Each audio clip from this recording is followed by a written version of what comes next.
can I just add? You see, I mean, there are sectors. I mean, right now what we are discussing about is the economic sector and the trade. But there are sectors where some sections of the society, whether it's women or others, other disadvantaged sections, didn't have their due. You take education, for instance. Women, by and large, in many societies, did not have the same kind of education as the male children. Now, the things have changed. Heavens did not fall down. And if we look back,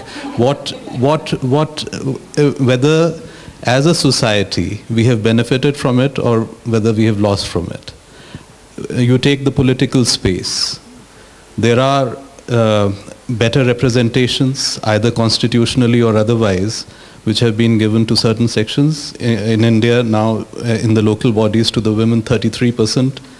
We have to see whether we are better off or worse off, any worse off for it.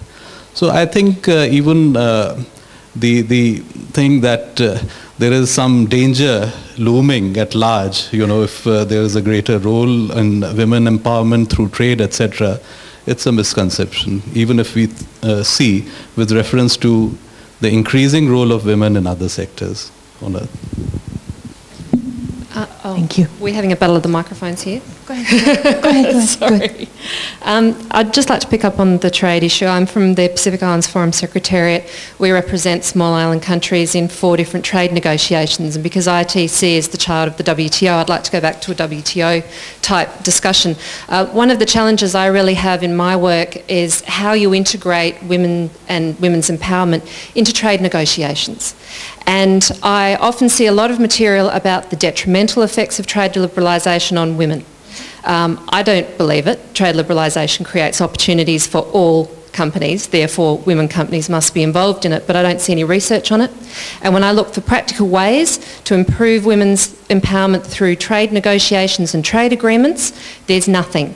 So I see this as a really big gap, and I'd welcome anybody's comments who can enlighten me as to how we can actually put practical steps in place in trade negotiations to empower women, because I think that's a really important thing.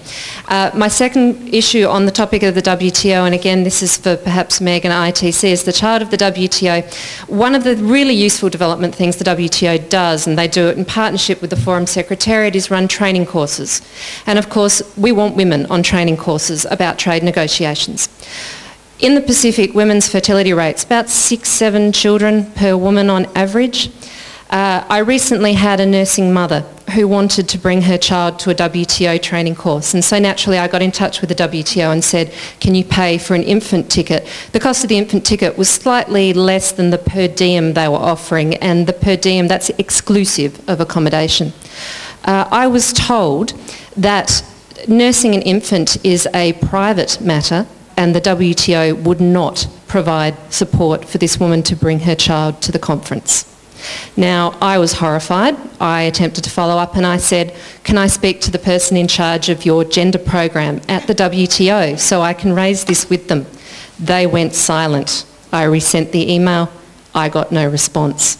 I think when the WTO doesn't take women's empowerment seriously at a training level, keeping in mind that if you're having 6 children, you can't bring your nursing infant, that's 6 years out during the most productive period of your working life, you're going behind. If they're not taking this seriously, then I'm not surprised I'm not seeing any literature on how to incorporate women more effectively into negotiated trade outcomes in free trade agreements. Thank you.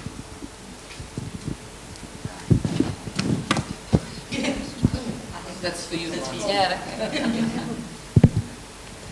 Thank you very much for both your question and for putting on the table some key issues which large organisations and parts of the UN are trying to tackle very, very slowly, very slowly, I must admit. In terms of the World Trade Organization, of course, I work for the International Trade Center, so can't speak specifically to that. I can let you know they don't have a gender program on the one hand. But I can also share with you that Pascal Lamy, as the Director General of the WTO, is not unaware of these matters. What he instituted last month, actually, was he announced that within the administration they would take a closer look at gender issues within the organisation, as an organisation, bearing in mind that there's always two aspects of any institution. One is the staffing, the human resource side, and the administration-specific side. But then there's servicing your clients. And the WTO, as they say, it's a member-driven organisation, and they will do what the members direct them to do. The members at this particular time are not necessarily considering the fact that lack of nursing, lack of women's participation in trade negotiations is detrimental to their national policies, but they are learning. Let me give you one very quick and specific example on this. If you think back to the winding up of the agreement on textiles and clothing, this was flagged. I mean, the WTO agreements were signed in '95, and it was said that there would be a phasing out of the textiles and clothing agreement in this particular year. So different countries which had a concentration of women working in garments could see, you could predict that a large amount of export would go offshore. Case in point, Bangladesh to China, for example. So the Bangladeshi government knew, without a shadow of a doubt, that there was going to be a significant impact on employment in that sector.